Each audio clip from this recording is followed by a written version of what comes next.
صحیح مسلم کتاب الایمان حدیث نمبر 121۔ ابو بکر بن ابی شیبہ، ابو کریب اور اسحاق بن ابراہیم سب نے وکیع سے حدیث سنائی۔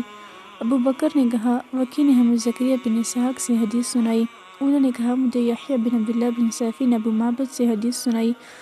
انہوں نے سیدنا ابن عباس رضی اللہ عنہما سے اور انہوں نے حضرت معاذ بن جبل رضی اللہ عنہ سے روایت کی۔ ابو بکر نے کہا، بعض اوقات وکیع کہا،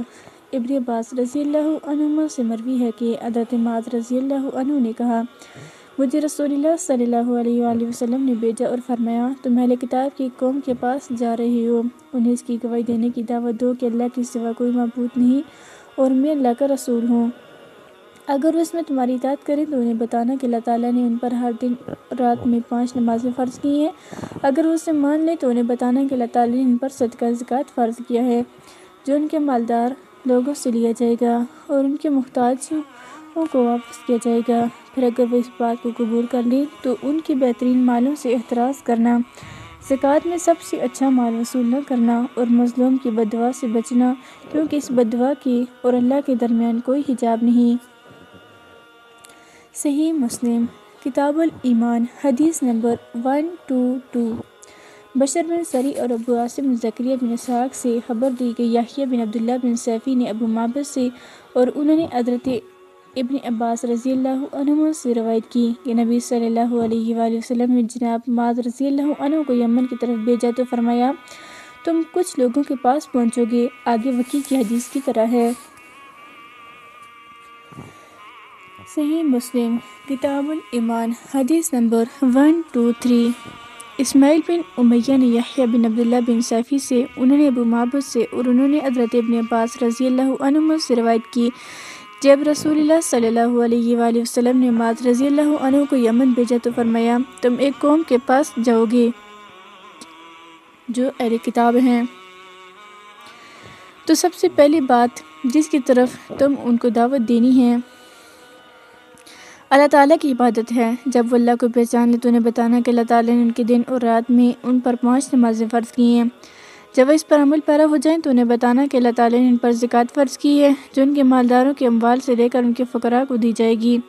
جب وہ اس کو مان لے تو ان سے زکوٰۃ لینا اور ان کے زیادہ قیمتی اموال سے احتراز کرنا۔ صحیح مسلم کتاب الایمان حدیث نمبر 124۔ جناب عبیداللہ بن عبداللہ بن عتبہ بن مسعود نے حضرت ابو ہریرہ رضی اللہ عنہ سے روایت کی کہ جب رسول اللہ صلی اللہ علیہ وآلہ وسلم نے وفات پائی اور آپ کے بعد حضرت ابو بکر رضی اللہ عنہ خلیفہ بنائے گئے تو عربوں میں سے کافر ہونے والے کافر ہو گئے اور ابو بکر رضی اللہ عنہ نے مانع زکوٰۃ سے جنگ کا ارادہ کیا تو حضرت عمر بن خطاب رضی اللہ عنہ نے حضرت ابو بکر رضی اللہ عنہ سے کہا، آپ ان لوگوں سے کیسے جنگ کریں گے جبکہ رسول اللہ صلی اللہ علیہ وسلم فرما چکے ہیں، مجھے حکم دیا گیا ہے کہ میں لوگوں سے لڑائی کروں یہاں تک کہ وہ لا الہ الا اللہ کا اقرار کر لیں، پر جو کوئی لا الہ الا اللہ کا قائل ہو گیا اس نے میری طرف سے اپنی جان اور اپنا مال محفوظ کر لیا، الا یہ کہ اس لا الہ الا اللہ کا حق ہو اور اس کا حساب اللہ تعالیٰ پر ہے۔ اس پر ابو بکر رضی اللہ عنہ نے جواب دیا کہ اللہ کی قسم میں ان لوگوں سے جنگ کروں گا جو نماز اور زکوٰۃ میں فرق کریں گے، کیونکہ زکوٰۃ مال میں اللہ کا حق ہے۔ اللہ کی قسم اگر یہ لوگ اونٹ کا پاؤں باندھنے کی ایک رسی بھی روکیں گے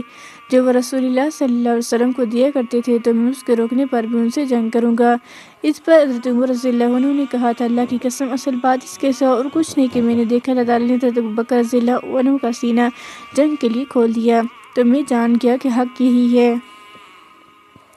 صحیح مسلم کتاب الایمان حدیث نمبر 125۔ سعید بن مسیب نے بیان کیا کہ حضرت ابو ہریرہ رضی اللہ عنہ نے انہیں خبر دی کہ رسول اللہ صلی اللہ علیہ وآلہ وسلم نے فرمایا، مجھے حکم دیا گیا ہے کہ میں لوگوں سے جنگ کروں یہاں تک کہ وہ لا الہ الا اللہ کے قائل ہو جائیں، چنانچہ جو لا الہ الا اللہ کا قائل ہو گیا اس نے میری طرف سے اپنا مال اور اپنی جان محفوظ کر لی، الا یہ کہ اس اقرار کا حق ہو اور اس شخص کا حساب اللہ کے سپرد ہے۔ صحیح مسلم کتاب الایمان حدیث نمبر 126۔ عبد الرحمن بن یعقوب نے حضرت ابو ہریرہ رضی اللہ عنہ سے روایت کی کہ رسول اللہ صلی اللہ علیہ وآلہ وسلم نے فرمایا،